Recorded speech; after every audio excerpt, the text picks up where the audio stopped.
Hand Animation бағдарламасын ашамыз. Бізде осындай жұмыс стилі пайда болды. Бұл жұмыс аймағы деп аталады. Мыналар құралдар тақтасы, бұлар объектілер, мына жердегілер, ал мынау жұмыс стилі деп аталады. Енді мына жерді мушкамен төмен түсірсек, бұл жерде үзік-үзік сызықтар тұр. Ол бір беттің аяқталғанын білдіреді. Бірінші беттің екінші бетке ауысқанын білдіреді. Үзік-үзік кішкентай сызықтар бар. Жұмысымызды бастамас бұрын бұл бағдарламаны қол анимациясы арқылы видеоролик жасау. Бұл сабағымызға сабаққа байланысты сұрақ қоюға болады, немесе көрнекілік ретінде пайдалануға болады. Мысалы, мен сабағымның тақырыбын осы қол анимациясы видеоролигімен ашқым келеді. Бірінші жұмысты бастамас бұрын мына жерде пустой объект деген төртбұрышты объект бар. Кішкентай төртбұрышты терезе тұр. Бұл міндетті түрде тұрады. Бұған ештеңе жасамаймыз. Енді сөз жазамын, мысалы. Ол үшін текст деген сөзді мен алып келемін. Бұның ішіне жазбас бұрын мен вид дегенді басып клиентский размерге қойып аламын. Бұл жерге мысалы мен сабағымның тақырыбы біздің айналамыздағы ақпарат деп жазып алайын. Мысалы ретінде біздің айналамыздағы ақпарат. Осы сөзді шрифт арқылы мен үлкейтіп кішірейтемін. Мысалы 40-қа қойайын. Окей. Енді түсін өзгертемін. Мысалы фиолетовый ма, осыған қойайын. Келесі сөз тағы да, мысалы, бірінші ақпараттың түрлері дей салайын. Ақпараттың түрлері. Бұны да мен шрифт арқылы размерін ауыстырамын. Одан кейін түсін өзгертемін. Мысалы, қызылды таңдаймын. Жылжыту арқылы, мушканың көмейін жылжыту арқылы қалаған орныма қойып аламын.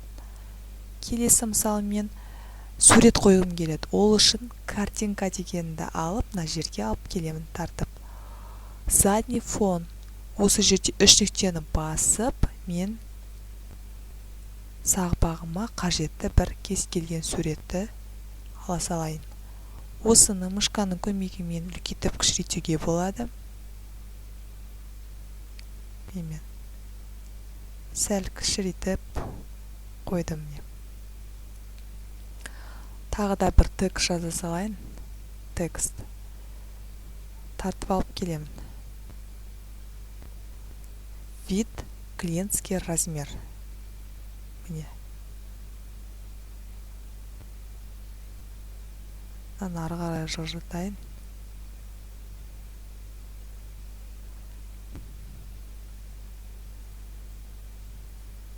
Жылжытып отырайын, жақындатып отырғым келеді, себебі бір-ақ бетке сыйдыру үшін.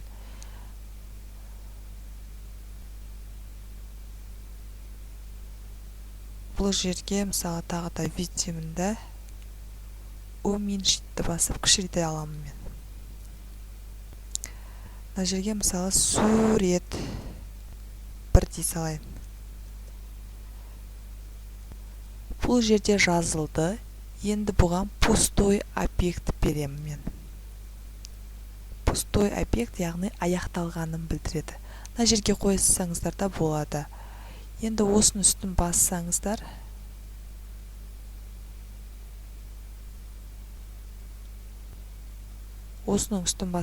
міне мына жерде тайминг деп тұр. Осы жерде количество кадровқа 100 деп цифрды міндетті түрде бересіздер.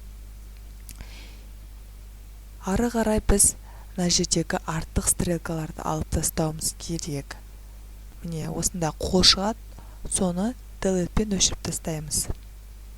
үстіне қолдың суреті шығады, дәлетпен суретті өшіріп тастаймыз. Мен былай жылжытқым келеді. Сурет дегенді размерін кішірейте салайын. Мысалы 24-ке қоямын да окей деймін.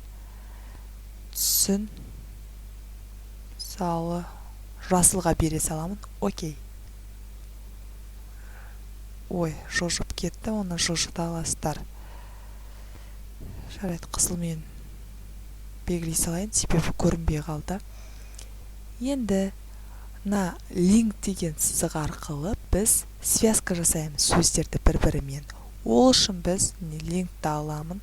Мына сөздерді бір-бірімен үстіне басып тұрып, сөздің үстіне алып келесіз. Тағы да линкті алып кеп, сөз аяқталған жерден бастап келесі сөздің басын алып келесіз.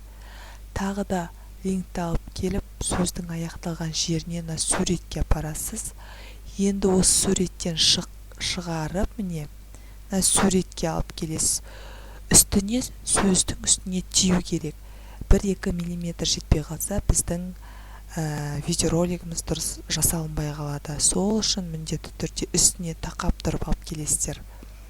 Келесі линкті алып келемізде, осыдан шыққан сөзді мен пустой объектқа жіберемін. Бір-бірімен барлығы жалғасты. Енді келесі бетке жалғастырам десеңіздер, тағы да пустой объектіден бастайсыздар да, мына жерге қоясыздар келесі бетке пустой объектіні, сосын тағы да линкпен связка жасайсыздар, бір-бірімен жалғастырып, ары қарай сөзімізді жалғастыра береміз. Мен сіздерге айтар едім, бірақ беттен жасағандарыңыз өздеріңізге жақсы, себебі объекттің көлемі үлкейген сайын бізде сақталу өте ұзақ болып кетеді, сондықтан бір-бір беттен жасағандарыңыз дұрыс. Келесі сохранить, как сохранить десеңіздер, бұл объект осы жерде ғана сақталады. Маған видео түрінде сақталу үшін экспортировать дегенді басып, видео дегенді басасыздар. Рабочий столға, мысалы мен информатика, ағылшынша кетіп қалдым. Информатика деп тіл ауыспай жатыр менде. Информатика деймін да, окей деймін.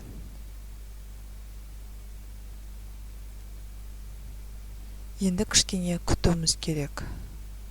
Бізде сурет бар, оның көлемі кішкене үлкейген сайын біздің сақтауымыз ұзағырақ болады. Егер тек қана сөздер ғана болса, текстар болса, сізде сақтауларыңыз кішкене азырақ, тезірек сақтайды. Күтуге тура келеді.